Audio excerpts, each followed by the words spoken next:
what I'd like to show you today is how to adjust your lighting and your audio so that you get a better image transmitted over Zoom or OBS through the internet, even through Skype, and your image of your face and all that looks much clearer and brighter.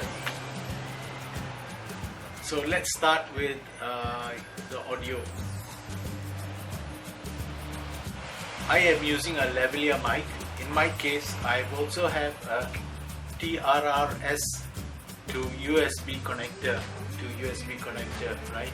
So this will allow me to connect my lavalier mic directly to my computer.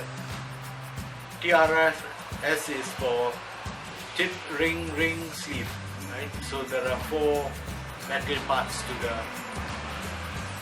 mini jack. What I would advise you is when you use your lavalier mic, clip it in. There's a little clip there to tighten it, right? Clip that in. Okay, so it stays in position, and then your clip, see, this is the clip one, right, has to clip. You can clip it somewhere. Let's see, I just clip it on my shirt, and the whole idea is that the mic, if I turn it the other way around, let's pull this. There's a plastic ring here. Don't pull with the sponge, it'll tear off. You pull with this plastic. There's a plastic cap that's screwed on. Pull it out, right? And loosen this. Put it the other way around, right? And put back the sponge, right? So now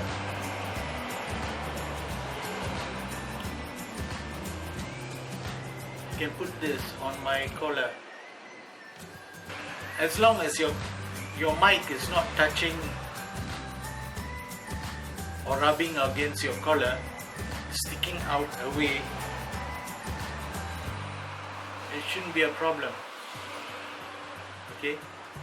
Or you could put the mic there on your collar, right? It will pick up the sound from your voice and it'll be very clear. So you can see that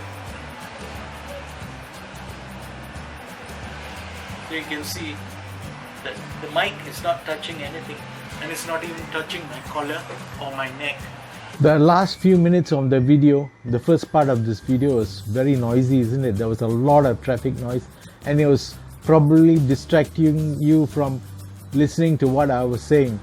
So I deliberately did that so that you can hear that there is a lot of traffic noise outside the room, and it will distract you from making a good video.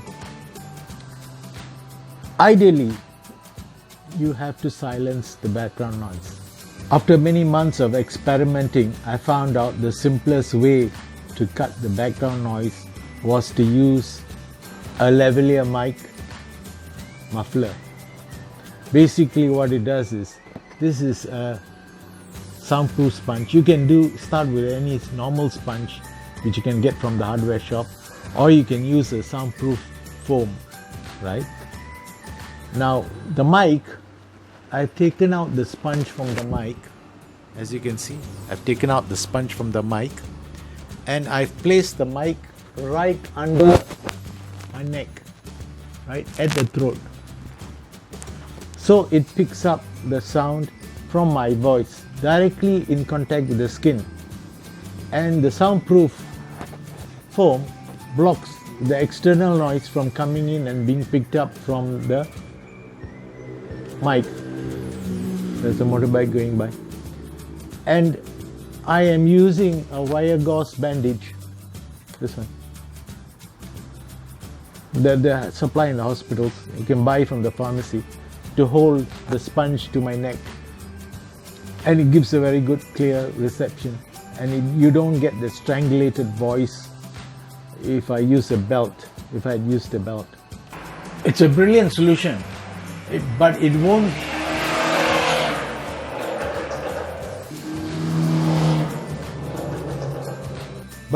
block all the noise, right? It will reduce a lot of the background noise, but not everything. But it's brilliant, isn't it?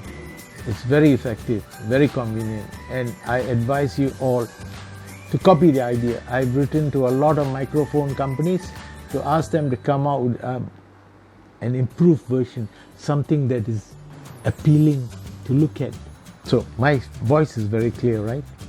And you're not picking up the traffic noise, right? So it's very effective. Quality or not. Two motorbikes going by. The next important thing for you to consider to improve your clarity of vision and audio on your conference or meetings through Zoom and OBS and Skype or whatever program you're using is to get your lighting correctly done. Lighting is very important because it makes sure that your face is clearly seen.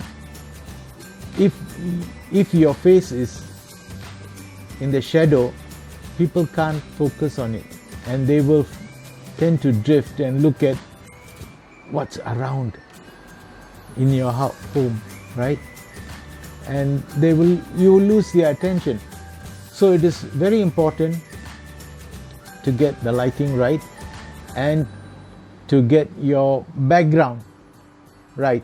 Okay, I am using a camera, Sony Alpha 5100, which has 1080p size video. The webcam shows a 720p size video, so the webcam will be of a lower resolution than the camera. So if you want better quality video, move to a camera, at least an APS-C camera, 24 megapixels size, and which will give you better quality video. The webcam is not that good quality, but it's free. It came with your PC, so you are not actually splashing out on additional equipment. Whereas with the camera, you will need to get a video capture card to capture the output of the HDMI output of the camera into your PC. And it is very important that you get a reasonably good quality video capture card. The cheap ones may not perform as well as you would like them to. Okay, so when I talk about lighting, it is important that your face is lighted brightly enough. It doesn't have to be too bright, the lighting. In my case, I am using a table lamp on my right, almost 80 to 90 degrees, almost 90 degrees. See, if it's 90 degrees, this shadow will be very strong. So it is about 80 degrees to my right from my point of view where I'm facing. It's 80 degrees. And it's a low wattage, a low brightness light, so that it doesn't glare into my eyes. It's 18 watts. You can use a studio lighting, but get something with a diffuser so that it doesn't behave like a spotlight, shining harsh light onto your face. I have another lamp here, which is another table lamp, but it's 60 watts, and it is not facing me directly. right? It is reflecting off the wall so that it gives a more diffuse light. If I had the light directly in my face, I'll show you, right? This is directly in my face. There is a strong shadow at the back behind me, and it is glaring in my eyes, into my eyes. So I don't think I can maintain this point of view for very long because the glare is too strong.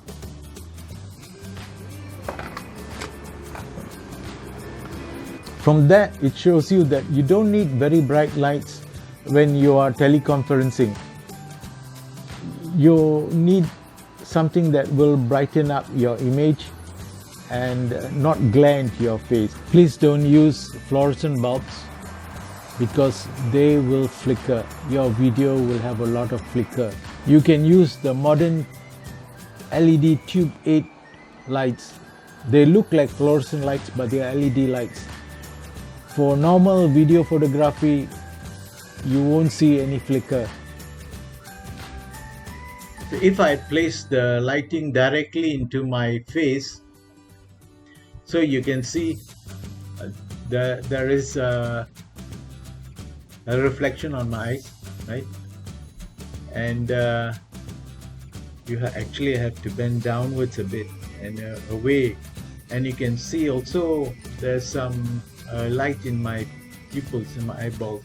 Now I want to explain a little bit about the webcam and camera.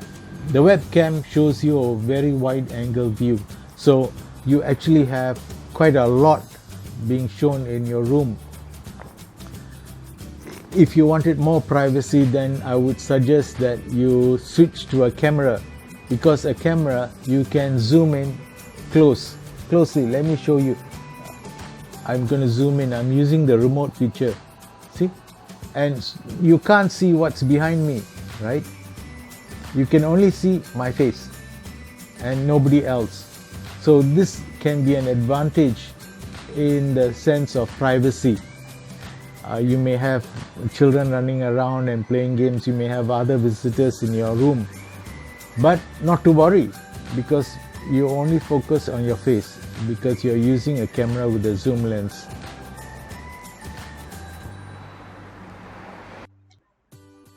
Okay, this is recording from my camera, Sony Alpha 5100, and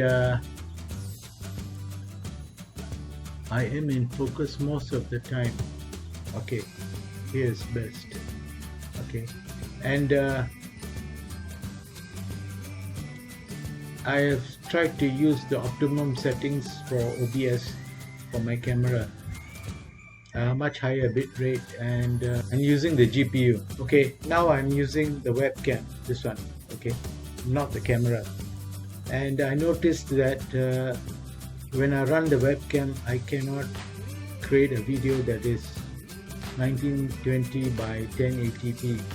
So it really shows you the difference between the camera setting and the webcam setting. Image quality is much better with the camera. I have to go much closer to film, so it looks like I'm almost zoomed in, but I'm not zoomed in, because you can see the entire room with the webcam.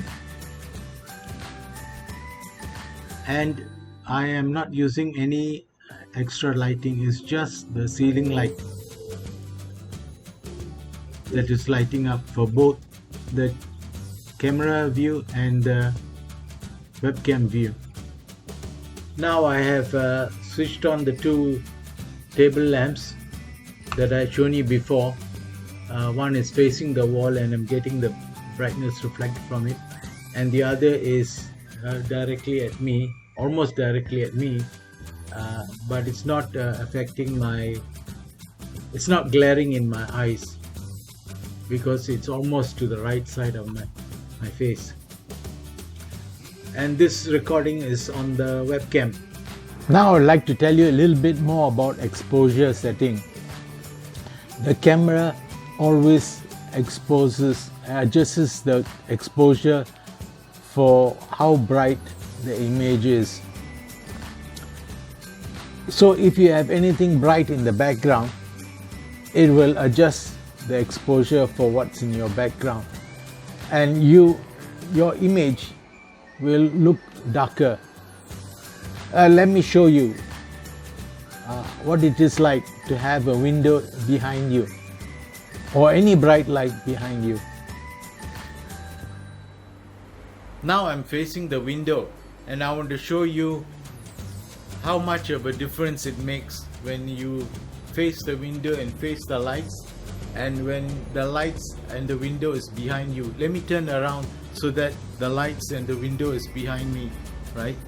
And you can see I am darkened, right? See, the camera takes some time to adjust, and it's very clear why your face is almost hidden, because the camera is now exposing for the outside sunlight.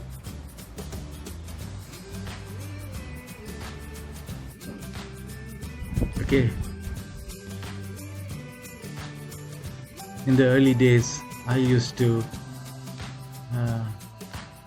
appear like this.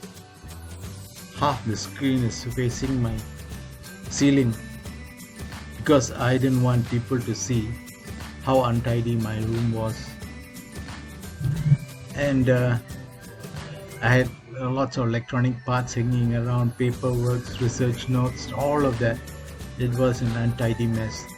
And but for me it was useful, because it was wonderful. I had stacks and stacks of ideas and research work and notes that I could refer to on the spot, right? You can't put everything in the computer. You still need papers and books and soldering iron, PCBs, N meters, voltmeters, multimeters. What else? Switches. And make your own jigs. Analyze publications, whatever people are saying, analyze them, make notes. So my room was really untidy, and one day I decided to clean everything out, empty my table, because I really did not need a lot of notes and research work and all that already published. So I didn't need to, everything was scrap. I could scrap it and throw it away. Now my room, I can actually run like this, because I repainted the walls. You can see I've repainted the walls. I had a video done on that while I was repainting it.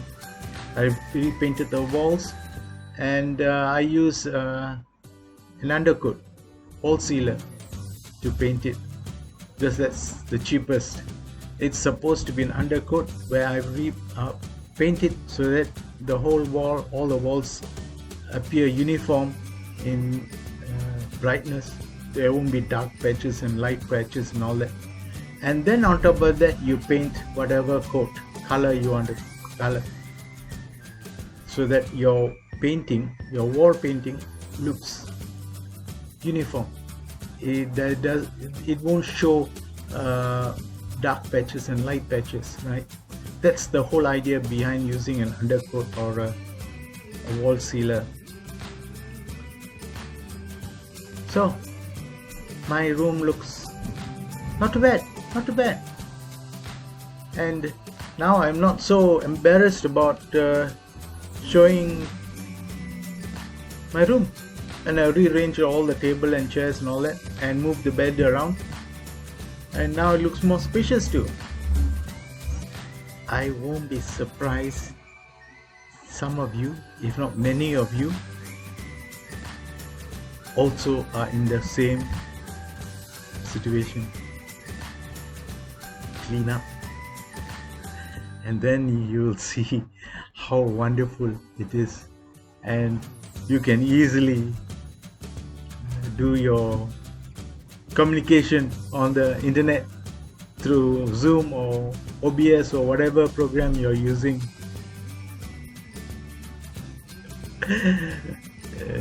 It's really funny, isn't it? How people move, how people work, cover up, and don't want to show their weaknesses. So, what do you think? It's worth it, isn't it? So you found the video interesting? You learned a lot? Now you can make better video conferencing and virtual meeting videos, right? Why don't you let your friends know too, so you can see them with better clarity?